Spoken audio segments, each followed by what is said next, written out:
you are lazy. They actually told you you're lazy? Yes, the school system for ADHD people can be killing. Two ADHD people together like talking about ADHD. My psychiatrist said, well, when you entered my room, I already knew. And I said like, so why didn't you tell me already? Freaks No More.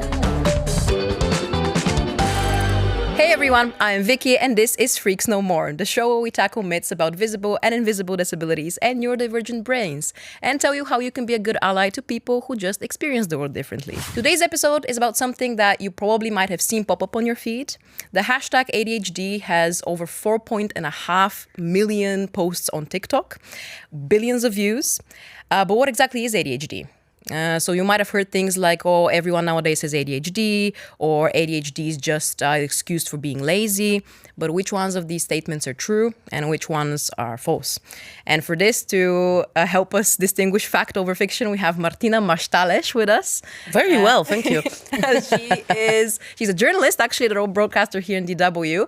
And she was diagnosed with ADHD when she was 34 years old, if I'm not mistaken, right? Mm-hmm. ADHD, for those of you who don't know, is attention deficit hyperactivity disorder. Why I wanted to invite you in the first place is because in this show, in Freaks No More, we talk about visible disabilities, but also about invisible disabilities. And ADHD is one of those things where, one of those neurological differences where it's not really obvious in the first place that you might have it. You might need to disclose that to a person. If someone has never heard of ADHD before, how would you describe it to them? Oh my God.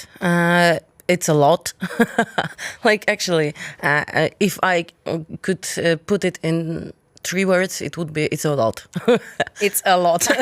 What is ADHD for you? ADHD for me, after the diagnosis, it's huge healing. Actually found out that I have ADHD while I found a group on Facebook with ADHD people, and I was reading the posts and everything was like, oh my God, it's me. So is that again. The first time you realized, like when you were on social media browsing posts? Yeah, I guess I believed, because the first time that I've heard that somebody thinks I may have ADHD was my friend that just took a test, and they called me and said, hey, I just took an ADHD test, I think you should do it too.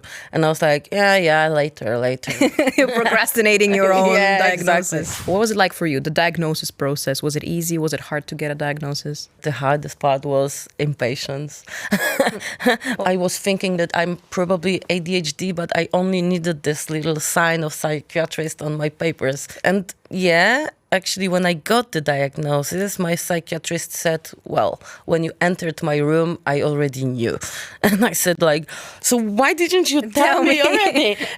After you get a diagnosis, did it change something about the way you see yourself? The way you see like, oh wait, my brain, I finally understand it a bit more. So it changed a lot because I finally figured out what was the reason of me having so much trouble during studying, so much trouble getting degrees. It's not so easy for me as for my students. And you colleagues. Can't do it the same way as they do it. Exactly. It's harder, and I'm waiting for the deadlines all the time. I'm studying a night before the exam and stuff, and I was like, I'm so lazy, and everybody around me in my family were like, you are lazy, and They actually told you you're lazy. Yes, exactly. And, sorry dad, sorry mom. It was like actually a quite big success now for me when I think back that I actually finished the university. Preschool I was like the brightest kid in my group. Then in the primary school I could read before all those kids around, and my father was so proud. But then it wasn't so easy. Then I guess high school with like all the deadlines and exams. Oh girl, I think that the school system for ADHD people can be killing. Sitting 45 minutes on one lesson, having 5-minute break, I think it's very, very hard. For me to disclose, I also have ADHD, so like it's kind of funny that we're two ADHD people together, like talking about ADHD. But for me as well at work, I need to use this, Pomodoro technique. So you go on YouTube and like open one of these videos where it's like 20 minutes work, 5 minutes break, 20 minutes work, 5 minutes break. Otherwise, I can't. But you're pretty well organized then. Am I? I don't know. Like I try to be, because otherwise I wouldn't do anything.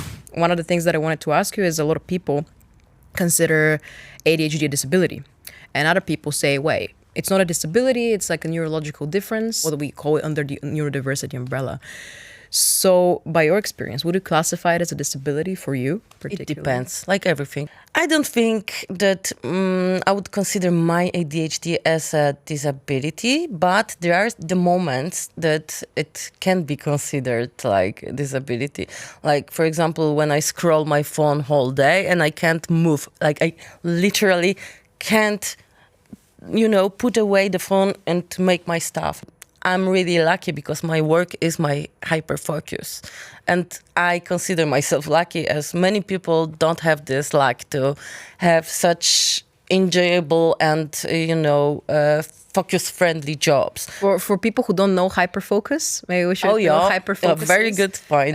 For people with ADHD, hyperfocus is when your brain drives you to one interest or one task and you cannot get out of it. It's almost like you're obsessed with it. Yes. And it can get... Like listening the same song like 10 times in a row. And it can also get like quite unhealthy in some ways, but a lot of people, when they experience hyperfocus, they can do a lot of work all at once, but it's kind of like your brain is attached to this one thing and you can't do anything else before you complete it. So in this sense, ADHD exhibits in very like extreme ways. On the other hand, like you can't focus on anything and you like shout at yourself, please get up and do something. And on the other hand, you have these moments of hyperfocus where you're like, when you actually start doing something, you are into it. When you just sit and scroll on your phone, it can be sometimes the sign of depression, because this is how I knew that I have ADHD. First, I was diagnosed with depression.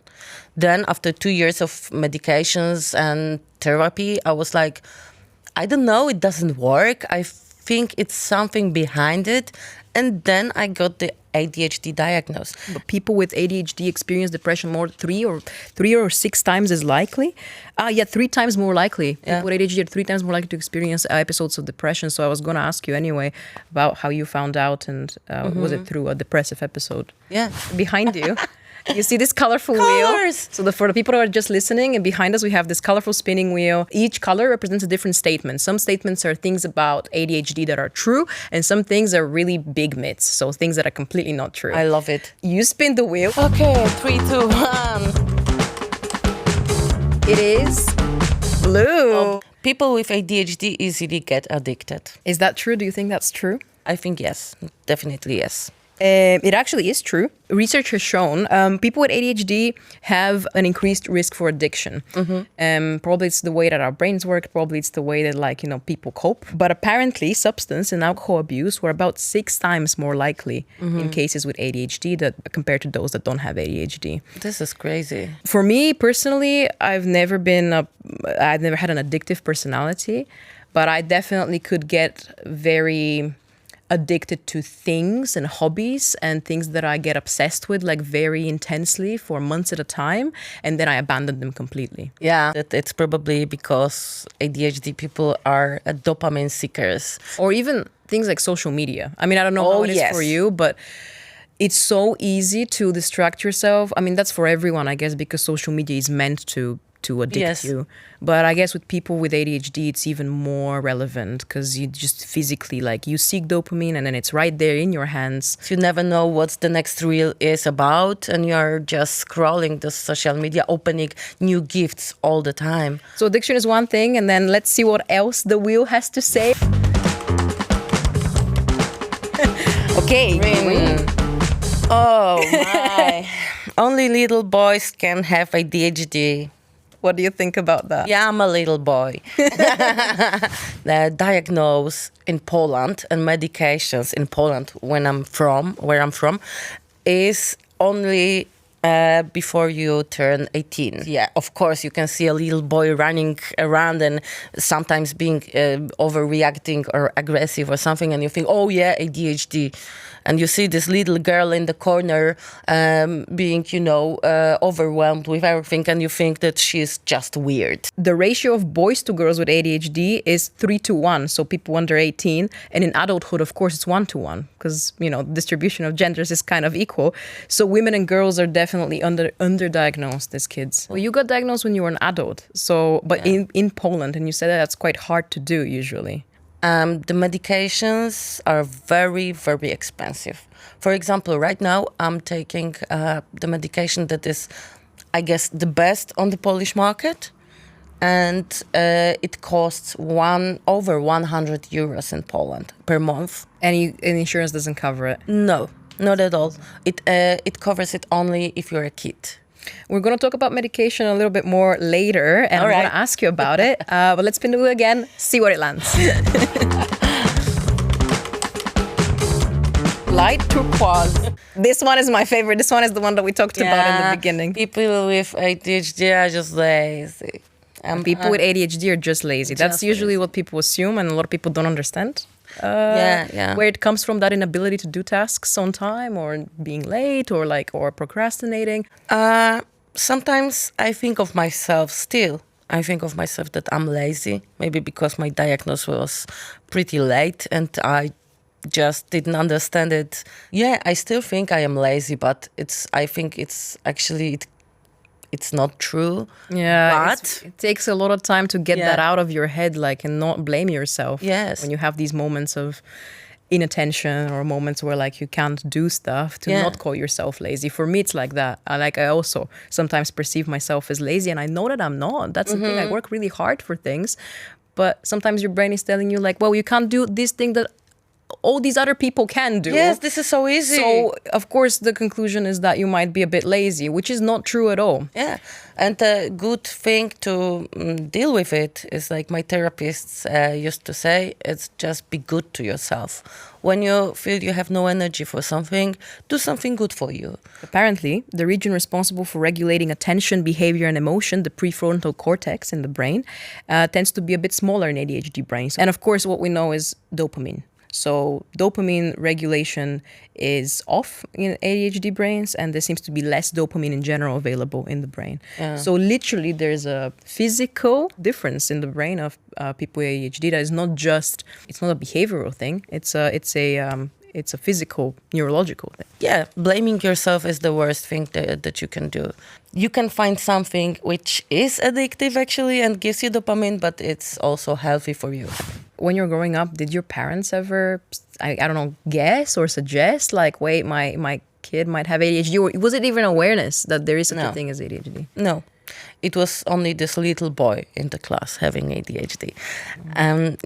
No way. They had no idea. When I said to my parents a few years ago, I may have ADHD, they were like, oh yeah, sure, ADHD. It never existed. We just started to talk about it maybe 4 or 5 years ago in Poland. And very quickly, Polish people went from the point that, oh, ADHD exists, to the point, we have overdiagnosed ADHD in Poland. No, we are still underdiagnosed when you see the numbers and statistics and the research. And in Bulgaria, where I'm from, it's something similar. There is now a little bit more awareness of what ADHD is, but oh my God, even 5 years ago, no way. I learned almost everything about ADHD through social media, and not through Bulgarian social media. It was all English content. English content. That's all. That's where we got our info about ADHD, and a lot of older people are skeptical that why would you need a diagnosis? Does it really require medication? Why would you get this medication? Yeah. You're okay. You're doing okay. Mental health doesn't exist in our countries, I guess. Yeah. Seriously. Mental health is on a very, it does exist, and a lot of people are doing a good job. I guess therapists are doing a good job in raising more awareness, but still, it's the level of education is much different than it is here in Germany, for example. Is there anything as an advice you want to tell to people that are seeking out a diagnosis diagnosis now for ADHD, or Go there. think that they might have ADHD? Do it for yourself and check it, because I was like going from the point that I really need to know what's going on with me, because if it's not depression itself, what is behind it? A few years ago I went to the psychiatrist and she said, it was like maybe 10 years ago, she said, no, that's just your temper, just how you are. yeah. And it's Wow. like, seriously, I could known 10 years ago if you could make a right diagnosis for me.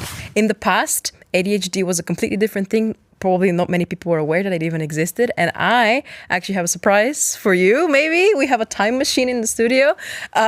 It's this red button right here. I'm scared. So what's going to happen after we press this big red button is we're going to go back in time and then we're going to figure out how ADHD, did it exist in the past? How was it perceived in the past? And how did it evolve? So whenever you're ready, we're going to press it together. But I will not go to Poland. You're not going to go to All Poland, right, I promise you. No. Let's go. No, sorry, Poland. I love you, but... No, we're going to travel together. Are you ready? Okay. Are you ready? I am ready. All right, 3, let's go. 2, 1. An overbalance of fire over water.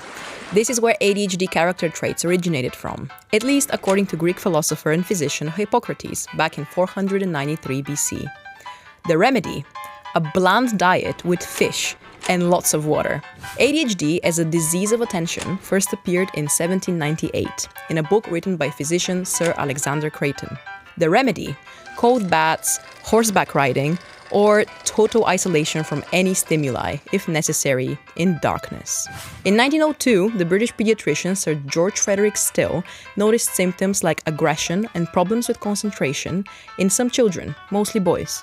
After an epidemic of encephalitis lethargica swept across the globe in the 1920s, many affected children showed this exact set of symptoms.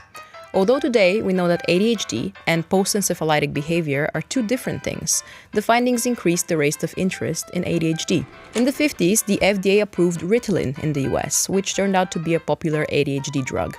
And finally, ADHD was formally recognized in the 1960s by the American Psychiatric Association. Its initial name was hyperkinetic reaction of childhood. In 1987, this became what we now know today as attention deficit hyperactivity disorder, or ADHD. So, we're back in the real world, we're back in the present. Good, after this good like, times. little trip. For me, the most surprising thing was the recommendation to do horseback riding. Or, I love it. Or sit in total darkness. I guess fish diet, I like it. I guess that would help in some ways, like sitting in total darkness for a few hours. I mean, meditation-wise. But It's a torture. it is kind of like, for you? I would say. I would totally sit in like a room for like a few hours in darkness and quiet, I think. No? I have a like totally different ADHD. Maybe, yeah. I once meditated for a whole day, 8 hours, like nonstop, from the morning till the evening. 8 hours? Yeah. Oh my God. And it's one of the reasons why like I really like try to seek out meditation to help with my ADHD symptoms. Yes. But I guess we're very different in that sense. I remember the first time I took the ADHD medications, and it was actually a miracle because I could walk home and I wasn't distracted. Like I wasn't distracting myself by, I don't know, scrolling on the phone or talking by the phone. I was just walking home. I took this little walk. It was like half an hour and my head was quiet. So what kind of things help you manage your symptoms? Like you said, obviously medication is one thing, but do you use therapy or like, let's say, walks in nature? Like what kind of routines help you? I'm a relationship person. It really helps when you are talking, you're talking to your partner, you're talking over your symptoms, you are trying to understand what's going on with you right now. Because if I'm by myself, I probably can go on this automatic way, you know? I just go straight doing my stuff and not thinking what's inside of me. And then the partner notice that you're nervous or you are somewhere out in outer space. And then you think, yeah, you're right. Maybe because something triggered me. She could be like a little bit angry for me procrastinating all the time and stuff. Then when I got the diagnosis, it made life easier for both of us. What's the best ways for you personally that someone can support you, knowing that you have ADHD? So if it comes to a partner, it's like being understanding, being delicate, not pushing me to stuff, not telling me 10 times, you should do that now, you should do that now. When you say something 10 times, I'm getting angry and I'm not going to do it, probably. But when you tell me that I would feel better if you could do it in some time, I will probably put away the phone and scrolling in 2 minutes and go and make it for you. So gentle language. Yes, like gentle not language. using like, And the I language, not you language, And if it comes to work, like I really need a routine. I really need a time, a deadline. There's one survey that I recently read about among media professionals, people that work in our sector in media. So many of them identify as ADHD, which makes so much sense when you think about it, that people with ADHD would seek this job, journalism, because it's so fast-paced. You have deadlines. It's never boring. Never. I mean, today I'm talking to you. Tomorrow I'm doing something completely else. I'm writing a script for something else. I'm filming a documentary. So you're always doing something different. I was wondering if you have an advice, maybe, to parents that might be raising a kid with ADHD. First of all, I would say go diagnose yourself, because it may be genetic.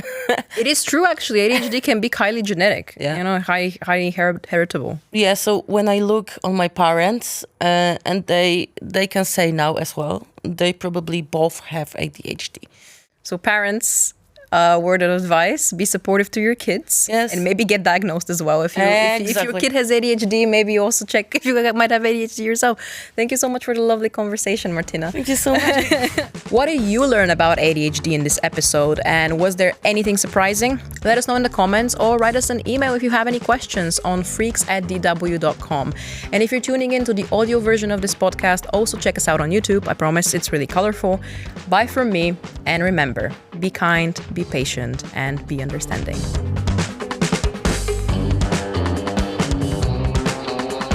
Freaks No More.